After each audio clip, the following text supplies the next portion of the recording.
Shook me all night long. Guitar solo. Gotta love it. All right.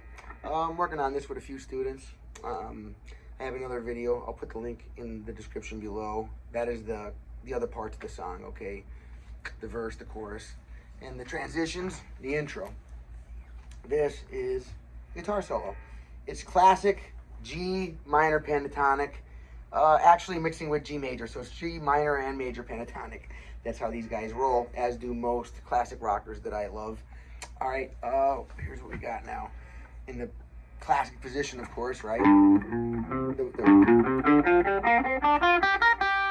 guys know it as minor pentatonic pattern 1, probably.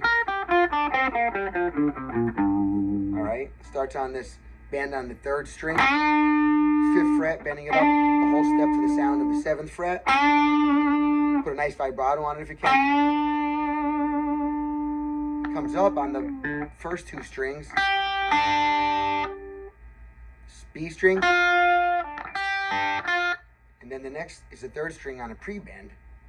That same note, that D note, bending the C note or 5th fret up to the 7th fret.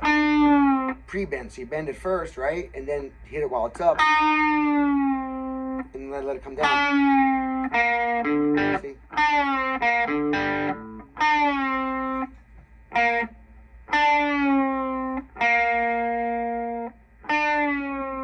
And the 3rd fret, string above it, or the 4th string. Or actually, I'm going to the 5th string. I'm barring across the 5th and the 4th strings here. That's all one phrase. I'll show you here now. Part 1, part 2 in my mind, right? Part 2 is...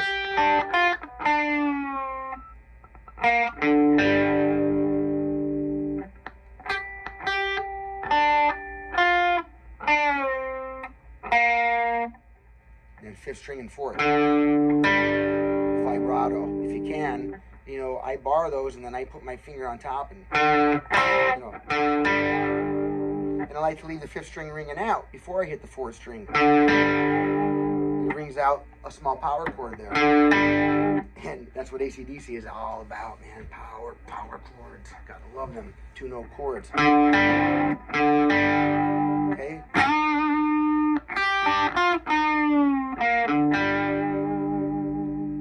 Part 1 there, all right?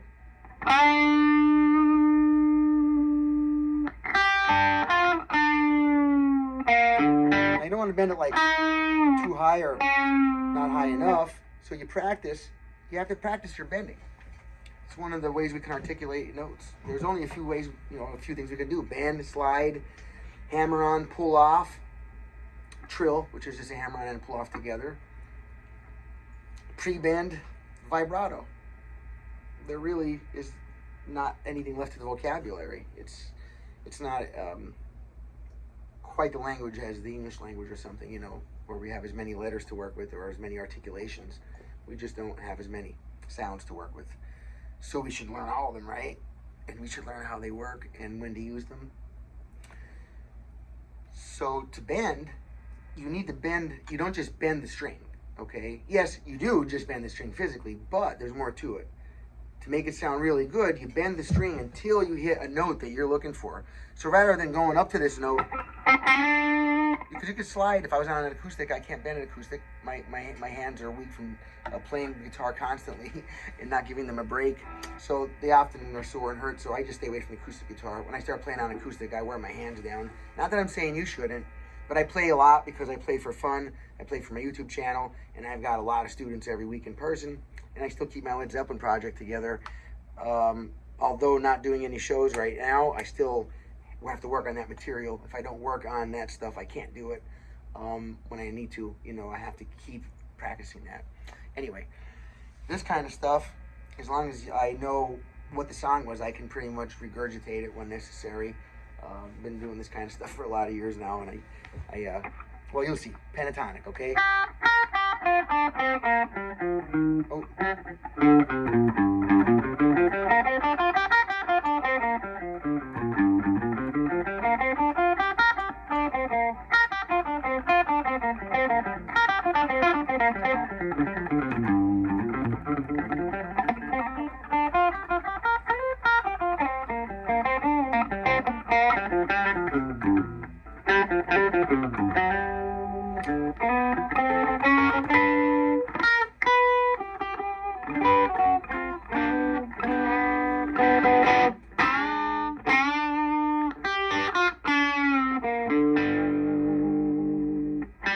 Then after that first phrase, right, and then walking the pentatonic pattern right down. Nice vibrato. He doesn't go too many notes in a row without a good vibrato. That's just like his signature, okay? And now I don't just use my finger to do it. There's a lot of ways to do it. I would recommend trying to find bigger muscles to use, like your hand, your wrist, your arm. You know, there's a lot of different ways that you can try to vibrato stuff. It's hard to just use your you wear your finger out.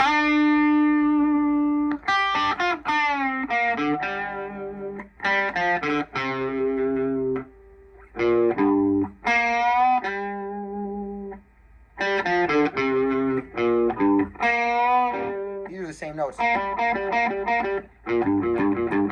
Just off by an octave, okay? Same notes though. She does it, you know, like a.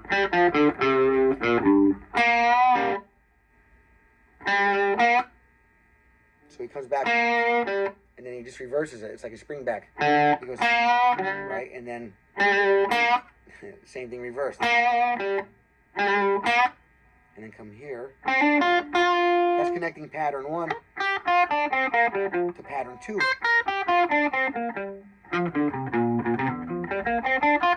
That's pattern 2 of the G minor pentatonic.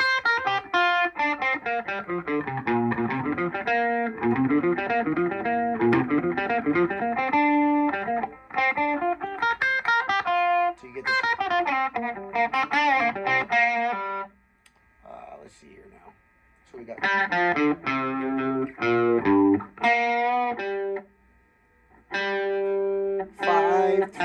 This is on the 4th string. 5th string, 5, 3, vibrato. And then I do fret 1 on the 5th string, and then fret 3 on the 6th string. And then, which is 3 and 5 on the 3rd and 4th string. 3, 3rd string, 5, 4th string. And then I reverse that like a springboard. Let's just see it.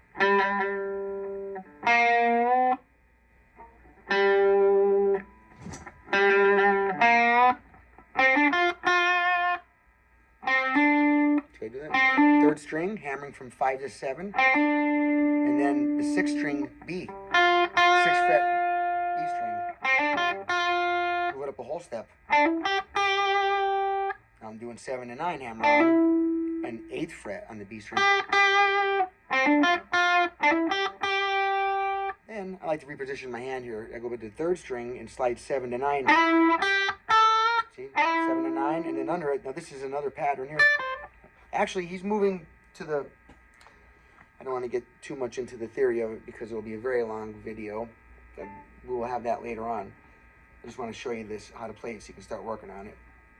But he's going from minor to major pentatonic here pretty much. Okay.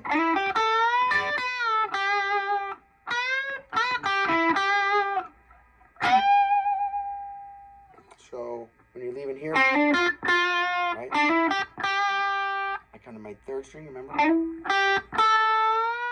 So sliding on my 3rd string from 7 to 9 fret. Then B string, or my 2nd string, fret 8 and 10. And I bend the 10th up to a whole step up to this 12th fret note. See? the 10, you hold it up, hit the first string with your pinky on the 10th fret, while your ring finger is still up with that suspended up in the air D string. You hit it, let it back down. That's called a pre-bend, right? I just was going over that in the last phrase. And then he climbs over,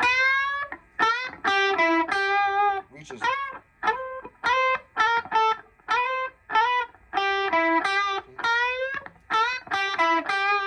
And bend the 11 up. And then bend the 11, bend the 10, 8, 9 on the G string.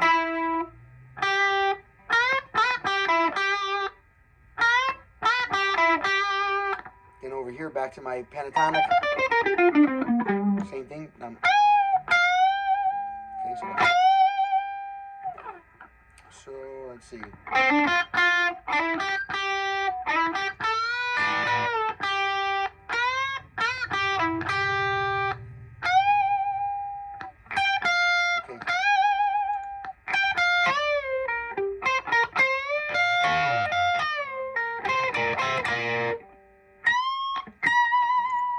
So this little thing here I did, when I come over here I went,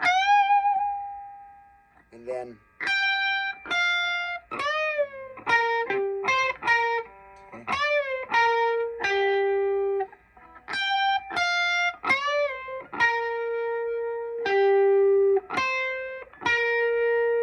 These are frets 15 and 17. Remember, everything's just 12 frets away from its own note. So here's the pentatonic here. It's 3 frets away from the nut. The G minor, this is the pentatonic here for it. 3 frets away from your 12th fret. As your 12th fret is the same thing as your nut. It's the same scenario from 0 to 12 as it is from 12 on. So your first dot past your nut is here. My 12th fret is right here. My first dot past my 12th fret is here. That's my G pentatonic right here then. Everything lines up the same.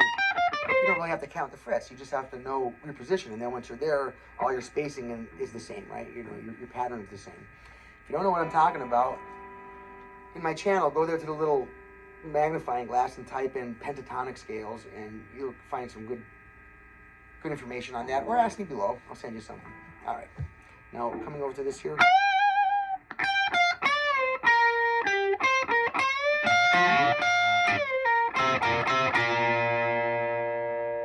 Have to work on the phrasing one thing at a time. I like to shake that when it's up for vibrato. Then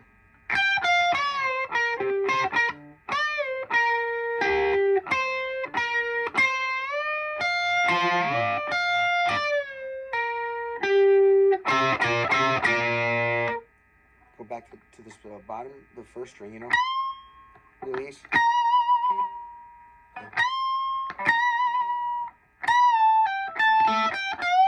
I love that riff a lot. I've always loved that. This part right here, okay, I'm bending on, because I'm in that pattern now, okay? Remember, so I'm right here. I'm bending this this F up to the G. And then vibrato. Okay, and then coming over here. First string. So first string 15, then 18 on the second string, third string 17. Bend. See?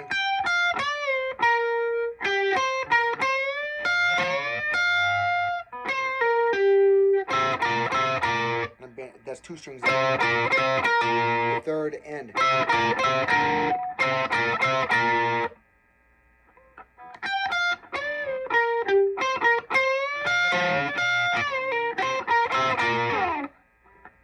Then we got a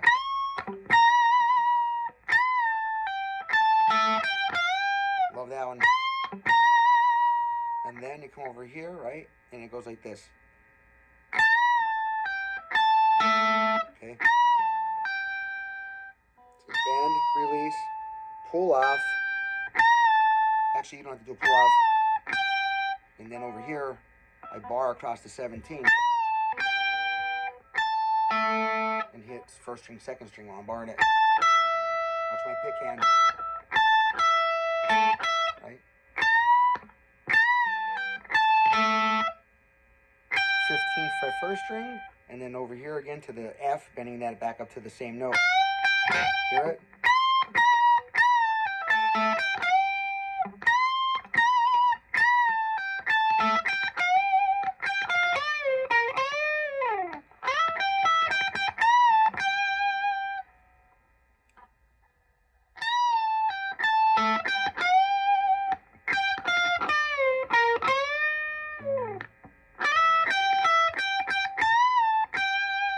this last part here, you have coming out of the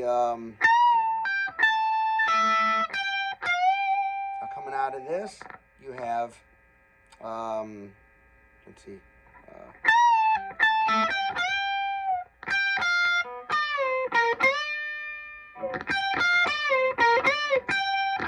bend, pre-bend, and then slide 15 to 17, 15, 7, jogging it back and forth. This is my B string, second string, first string, second string, first string, first string, first string.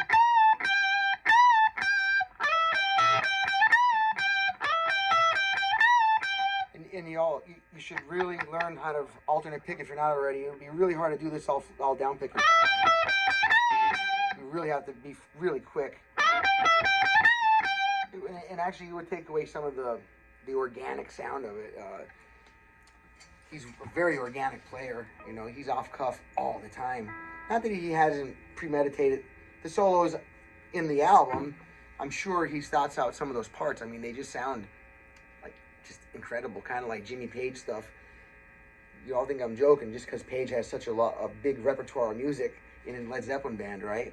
But he just knows how to be that good in that many different ways. But for anybody to be that good in even one way, in just one style, is phenomenal. And Angus Young, when it comes to soloing, to me, you know, his solos are so catchy. He has the same thing that Jimmy Page has going on, and some other people who've written some really catchy solos, maybe like Slash, or there aren't tons. You know, a lot of solos, they sound cool and everything, but they're not really things that you can hum back. You know, some Pink Floyd ones you can hum back. Some very maybe by now just you know, not overplayed, but songs that you heard so many times, the solos are almost just part of it, but they're not really as hooky, you know. You have to have the hook in there, meaning the first time you heard that guitar solo, you walked away and you were humming that thing in your head. I know some Led Zeppelin solos do that to me. I know some Pink Floyd ones do. I can hear them in my head like they're singing a line, you know, just like they're making words. It's incredible. That's how much passion I have for the playing. And Angus Young, he grabs that. He definitely is organic in that sense. And even the parts that I think he'd pre-planned, he has a great way to make them sound like he's making it up right there on the spot. And that could be really hard to do as well. Okay, so let's see now. I'm not sure. We finished the last little piece? Yeah, right? What else can you say? Angus Young, AC/DC. These are some of the... Well, Malcolm Young is the rhythm player, so he got the rhythm for this song. And I think, especially since he passed, I hope you all know, you know, Malcolm Young, the rhythm guitar player, and the guy who actually wrote a lot of the music. He wrote, I don't want to say most of, but yeah, he'd co-written or written most of the rhythm sections for most of the AC/DC songs. That's a great feat. That's a great resume, I'll tell you that.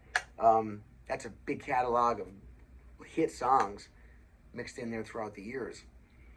And, well, hopefully this album is, or this video is like a tribute, you know, for Malcolm Young. I started doing a couple songs because he's such a great rhythm player. He should be known as like the world's greatest rhythm player. He's so solid and just so good, just so amazing on, succinct, always there, always ever present. His tone is always, you can always hear him. He was great. Even live, when I saw them live, they were too loud though, I can tell you that. They hurt my ears, they hurt everybody's ears that I ever talked to, and I had earplugs, so that's not good. That means you're too loud. If they see this, which they probably won't, I'm a small channel, but if they do, I would even tell them, dude, you're too loud. You should turn down. To be louder is good if you're looking for drama and effect. If you don't want people to be able to talk, you know, because you want their attention. Well, that I get that. Okay, but you cannot give volumes that are damaging to people's hearing. Not unless you tell them that and give them extra ear protection or something. I mean, that stuff was so loud, my chest was going like this. I mean, almost gave me a AFib, you know. All right.